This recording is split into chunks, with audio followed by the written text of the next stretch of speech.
Mr. Mark, as you may know, the article that you recently published, the report that you recently published in the Daily Maverick, particularly about the cartel power dynamics in Zimbabwe, it has attracted the attention of lots of people, academics, politicians, media houses, and the international community at large. Many people are curious to know the findings of this report, the implications of this report. Now, before we get to talk about the report and its contents, I just want you to share me a bit briefly about your experiences as a human rights activist in South Africa, where obviously many people would know that there is this environment of political persecution against people who might want to advance a cause that might be seen or interpreted as politically antagonistic or against the state or so forth. How has been that experience for you? Thanks, Tito. Well, as you said, I've been a human rights activist and a political activist and a revolutionary for all of my life. I marked the start of my career in activism to the death of the murder of Steve Biko in 1977 when I was 13, and that woke me up to issues of racism and equality and freedom. But more recently, I've been an activist for the whole duration of South Africa's freedom. And fortunately, for the duration of South Africa's freedom, we've had a very progressive constitution that protects people against the types of persecution that you were referring to, that face many political activists, many human rights activists in many other parts of the world and many other parts of Africa.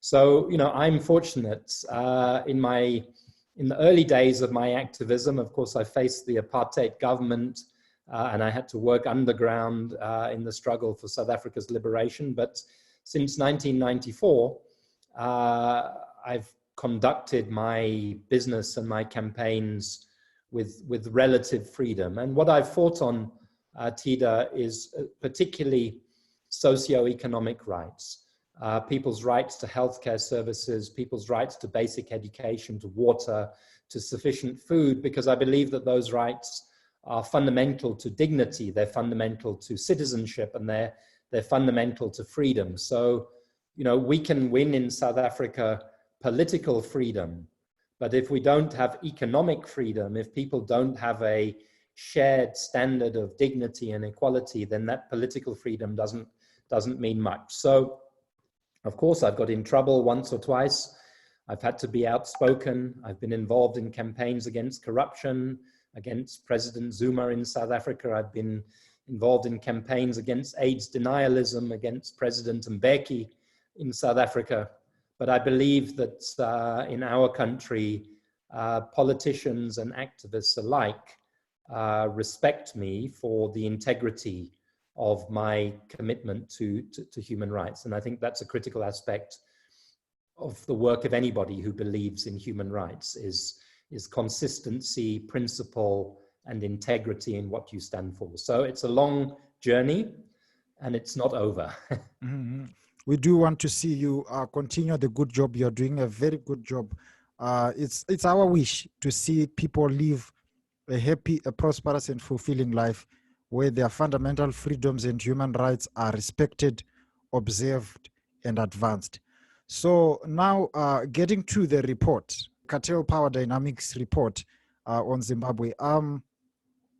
Tell me something about the main contents of this report. And if as well you can tell me about the authors. I know we are not supposed to, you are not supposed to tell us about the authors of this report, because we do need to protect them against persecution by state security authorities. But tell me something, did these authors conduct you during the process of the research or they conducted you after they had done their research? And as well, what were the major contents of this report and why should Zimbabweans be concerned about this report? Well, first of all, the authors are people from within Zimbabwe, and the research was conducted within Zimbabwe.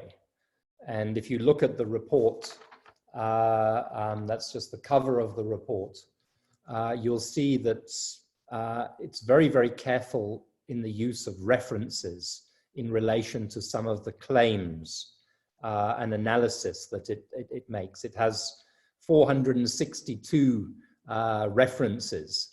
And again, if you look at those references, the vast majority of those references are actually to reports that have emanated from within Zimbabwe in the Zimbabwean media, hearings of parliament in Zimbabwe.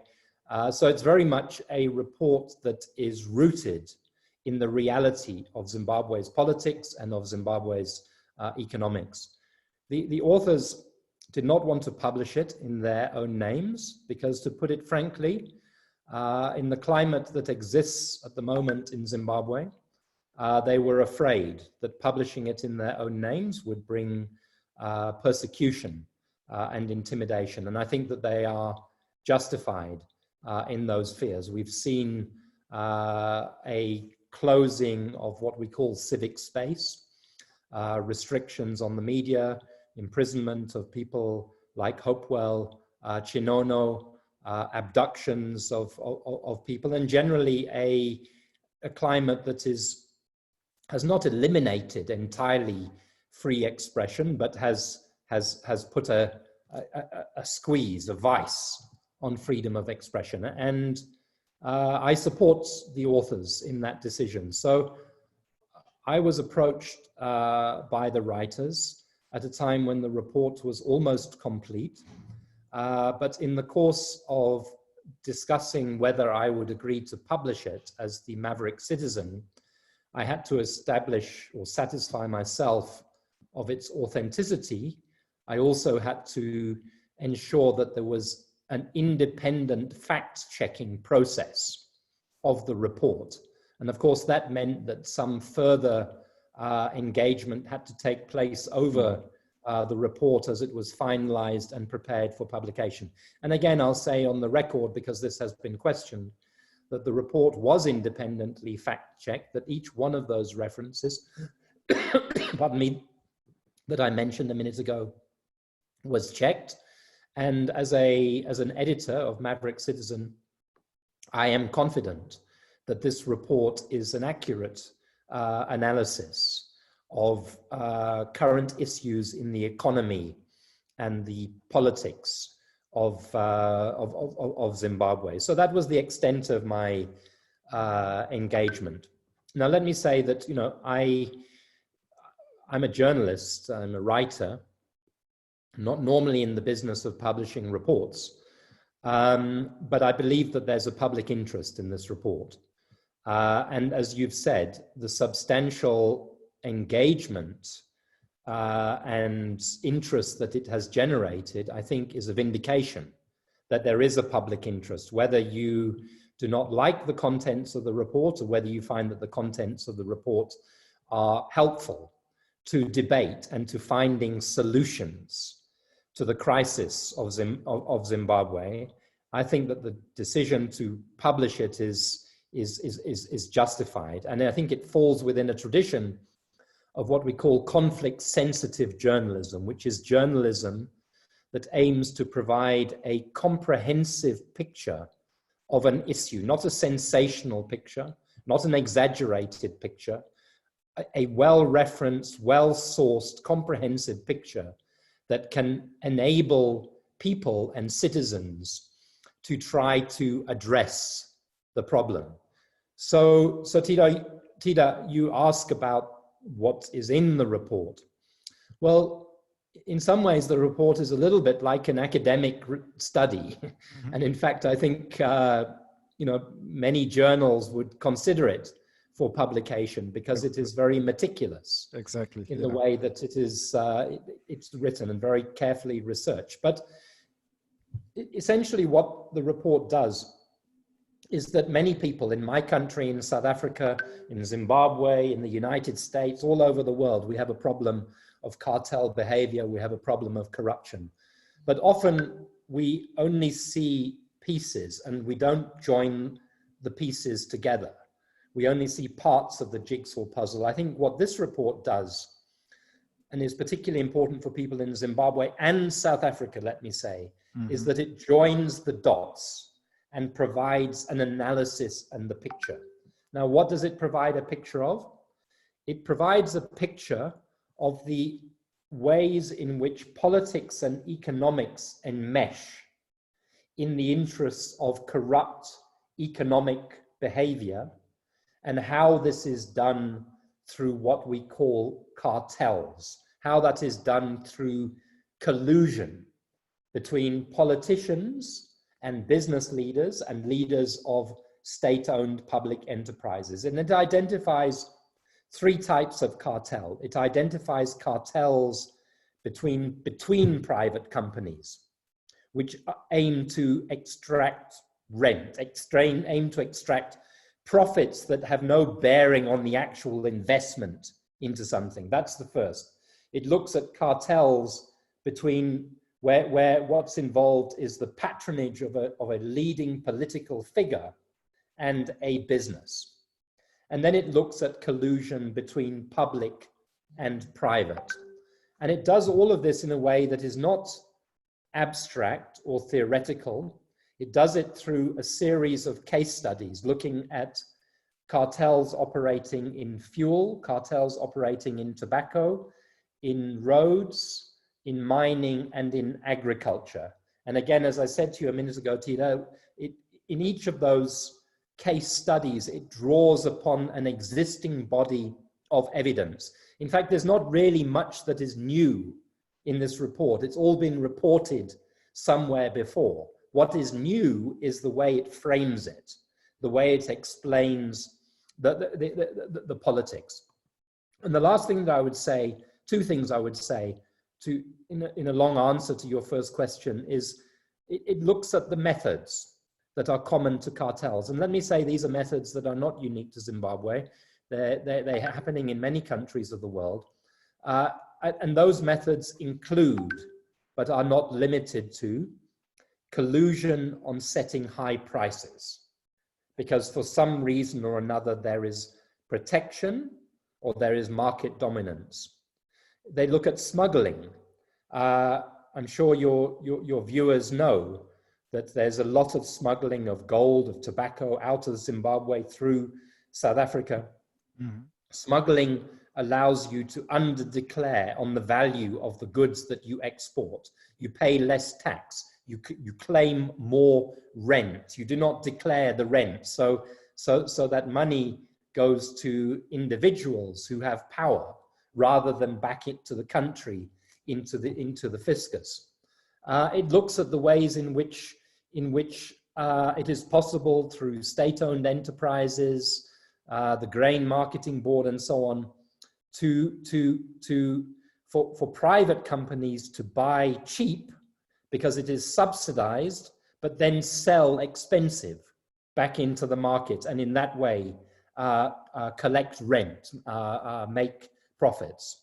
And it looks at things such as manipulating foreign currency, taking advantage of monopolies. So none of these behaviors are particularly unique to Zimbabwe, but they take place in a country where, as I think you know, rule of law has been weakened over many years, and where the institutions of rule of law have been weakened over many years. And therefore, there's a combination of factors that facilitate this type of cartel behavior and allow a very small number of individuals to benefit massively. We don't know how much, but to get terribly, terribly rich, while the vast majority of the country gets poorer. Yeah, is poor. And that is the flip side. And I'll finish on this point, which is that, you know, economic collusion is not a victimless crime.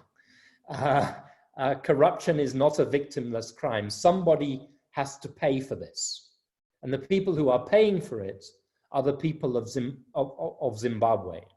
And it's very difficult to quantify the total value of the money that is being stolen out of the economy. But Zimbabwe, a couple of years ago, had a gross domestic product, I think, of about 21 billion US dollars. some estimates are that up to a quarter of that is being lost in collusion and in cartel behavior. Anything between 3 and 6 billion US dollars a year.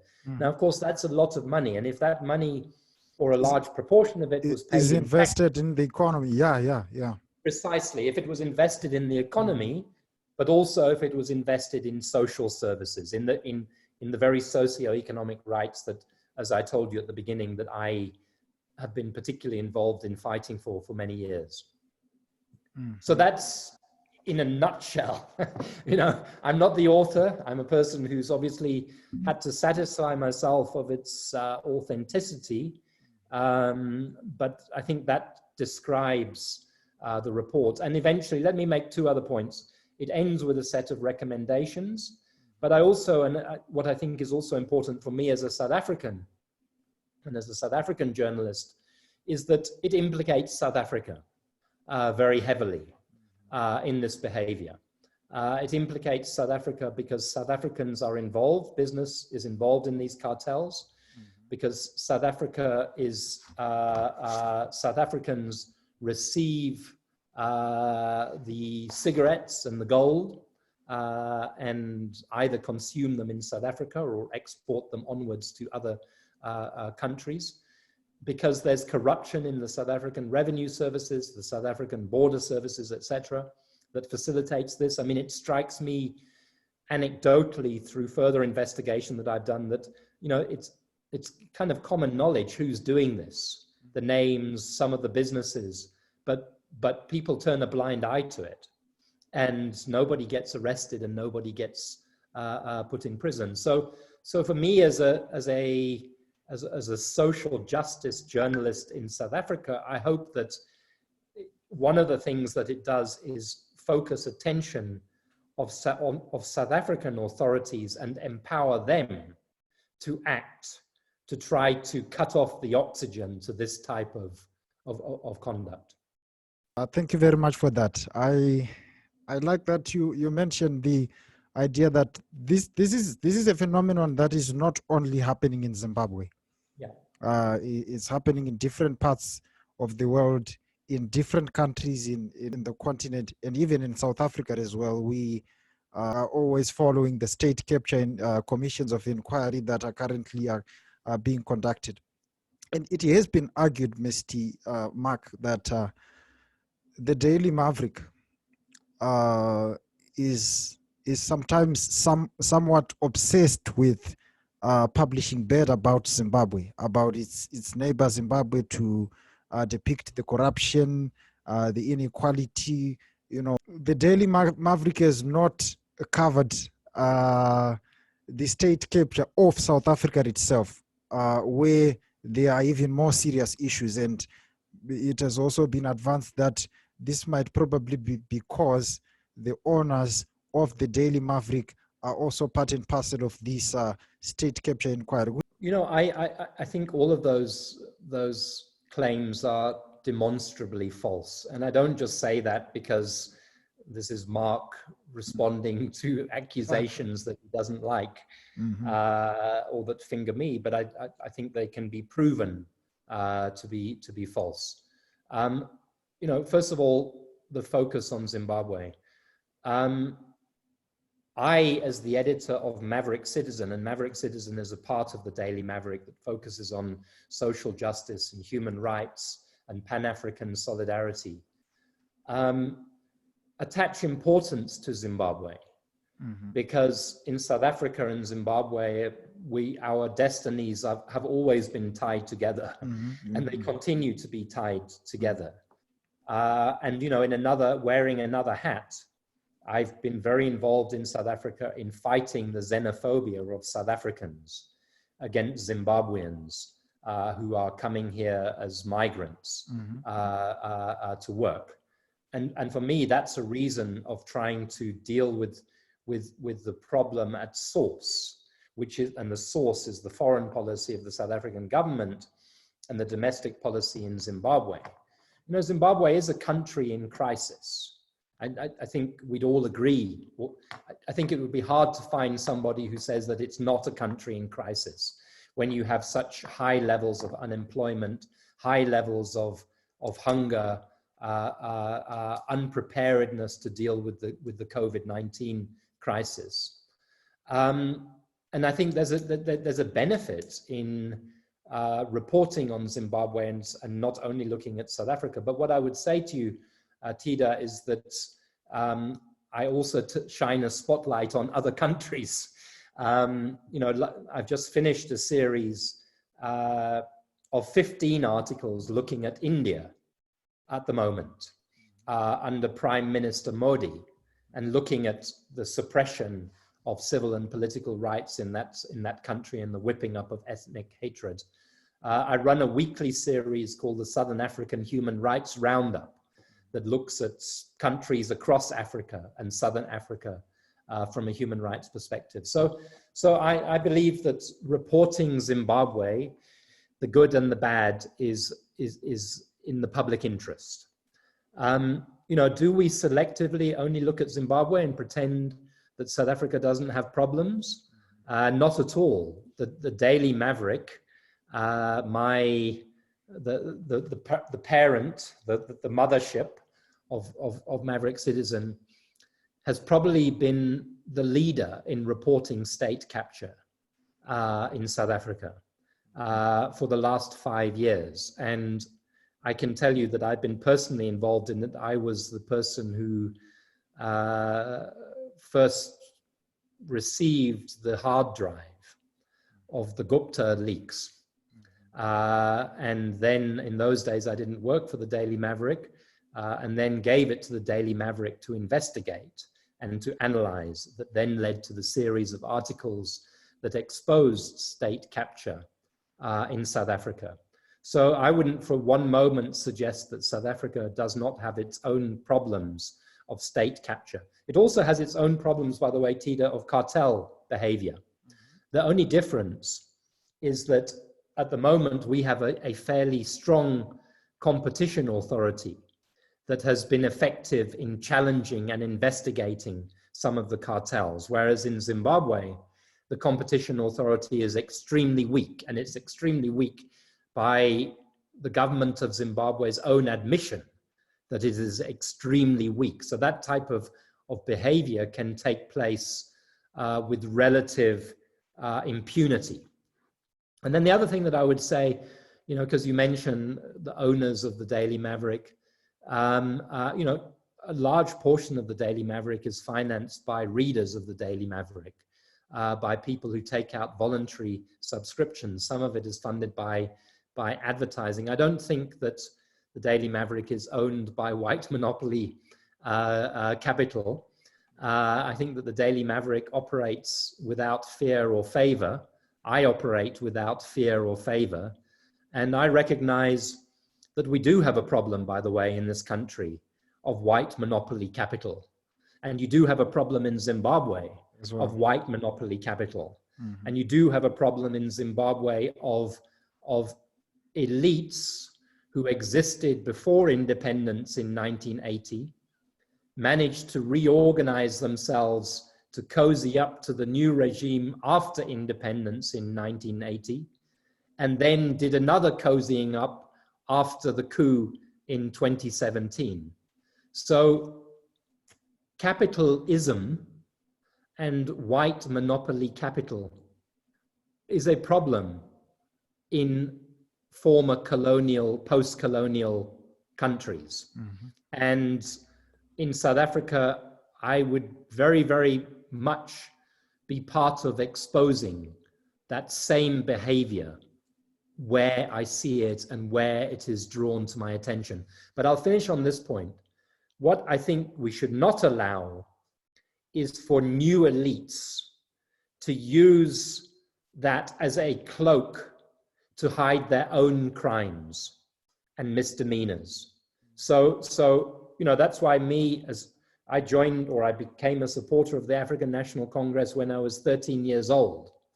But that doesn't mean that I'll shut up about Jacob Zuma, former President Jacob Zuma, and state capture, because they, of all people, should not be mimicking the behaviors of the colonists and the oppressors. So it's not sufficient to say, you know, we stand up for Black people, we're trying to get economic freedom, but behaving in a way that keeps economic unfreedom in place. Well, the report itself, the report on the Cartel Power Dynamics mentions several names of Zimbabwean politicians living inside the country and some of them outside the country. Those that have served during the administration of President Robert Mugabe, and some of them that are also serving within the cabinet of President Emmerson Mnangagwa. One of them is Super Mandiwanzira. I also saw one other interview in which you yourself shared the same panel with Super on SABC News. Super is implicated in a case that is to do with, that is connected to a company called Univen. And there is a debate on whether Super Mandiwanzira is the owner of the company or is just a shareholder of the company that is also implicated in this Cartel Power Dynamics. And these are, because of these allegations, Super vowed to take legal action against the Daily Maverick and against this report. If I may ask, has any action been taken against you with regards to this report? Not by Super Mandiwanzira, no. In the interview that you referred to, he said that there would be a legal letter, and I'm waiting for that legal letter to come. But what I can tell you, Tida, is that, as I said in that interview, he misrepresented the report from the very first moment, and it was the day after the report was published that he started to fume about it. And he said repeatedly that the report said that he is the owner of this company called Univen. The report says no such thing. The report says, and I'll quote, "It has been alleged that former Minister Super Mandiwanzira is a shareholder of Univen." That is what the report says. And then it provides references to that allegation. And indeed, it has been alleged by none other than a report published 4 years ago by Transparency International, the International Anti-Corruption Agency, and other allegations along the same lines that have been made since. So, you know, it remains opaque who exactly is the shareholder of, who exactly are the owners and the shareholders of Univen. Mr. Mandiwanzira said to me on national television, anybody can Google to find out who the shareholders are. Well, I challenge you and the listeners to go and Google this company. You won't find the shareholders. I can tell you that the law in Zimbabwe was amended at the beginning of 2020 to require that all company directors and shareholders are published, but that law, the implementation date has since been postponed to 2023. And so companies are still not under an obligation to fully disclose who their shareholders are. It'll be a great day when that actually happens. And I can tell you, Tida, that this company Univen, if your listeners watch closely over coming weeks, has a great deal to answer for in a court of law. And I think that it would be beneficial for some of these issues to be sorted out in courts of law. I think it would be beneficial for the Zimbabwe Anti-Corruption Commission, with the support of the president, if he disputes this report and disputes all these allegations, to set up an independent commission of inquiry into corruption, a bit like the State Capture Commission that we have in South Africa.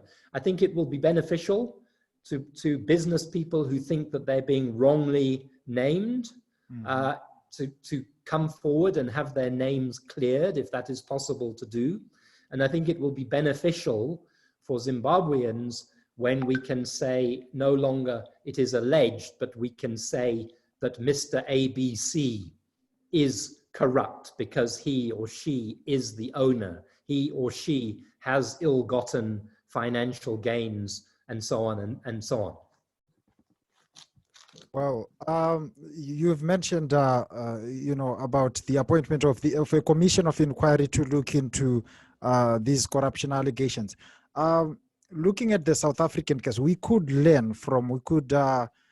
take some notes from the lessons that the experiences of that South Africa is currently going through with the state capture inquiries. How have the state capture inquiries in South Africa been effective in terms of attacking, or in terms of trying to reduce this political corruption and state capture scenarios that we have? Could Zimbabwe take lessons from this? How effective has it been? I'm sure you have covered some of this in some of your reports of the Daily Maverick. I think it's been both ineffective and effective. It has cast a bright light on unlawful relationships between politicians and business people. It has helped South Africa to understand the systems by which corruption and state capture have taken place, with a lot of similarities, by the way, between Zimbabwe and South Africa. So, one of the things the report mentions, and it's this company Univern again, is the role of the ZINARA, the Zimbabwe National Roads Authority, and how ZINARA gave vast amounts of money to private companies for no benefit to the roads and the people of Zimbabwe. Well, in South Africa, the same thing has been happening with our rail company called PRASA. And in fact, as we speak today, the State Commission inquiry, the Zondo Commission, is interrogating the question of PRASA. So we've learned a lot, and it has been very valuable, and it's been unique.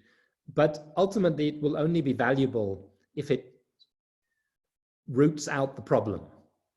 And if the people who were corrupted and did the corrupting end up behind bars. In South Africa, we say in orange overalls. At the moment, nobody is behind bars. So we've heard all this stuff about corruption, but this is a commission of inquiry. It's not a criminal trial. And therefore, although some of the evidence that has been gathered in this commission has been used by the National Prosecuting Authority and by the Hawks, one of our investigative agencies, nobody is yet in prison. So I have to say, the jury is out still. It depends. It is due to finish its work in June 2020.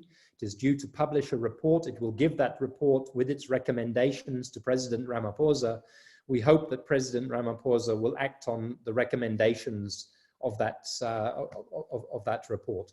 But I would say, it would be great in Zimbabwe if the president and the government of Zimbabwe were prepared to let a similar process unfold in that country. I think it would put Zimbabwe on the road to recovery and possibly to healing.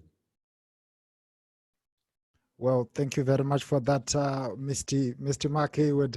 Viewers and listeners, this was Mr. Mark Heywood, the editor of the Maverick Citizen, a section of the Daily Maverick. He has been the former executive director of SECTION27, and he has been a human rights activist in South Africa and is currently in Johannesburg. The article, Cartel Power Dynamics in Zimbabwe, can be accessed on the link that I'm just going to paste on the description panel, right on our YouTube channel, or on the upload for this video, and in the comment sections on our Facebook page. Articles of the Daily Maverick can also be accessed on the same website that I'm going to post. Mr. Mark, thank you very much for having me, for joining me on this talk show. I'm very much happy to have heard you. Thank you very much, and have a good day. Thank you very much as well, and thank you for the great facilitation of this discussion and for creating space for important debate and understanding about issues that are important to all of us. I'll also send you the PDF of the report because it may help some of your viewers if they're able to download the report directly as well. That is wonderful, Mr. Mark. Thank you very much and have a good day. Thank you very much, Tida. Thank you.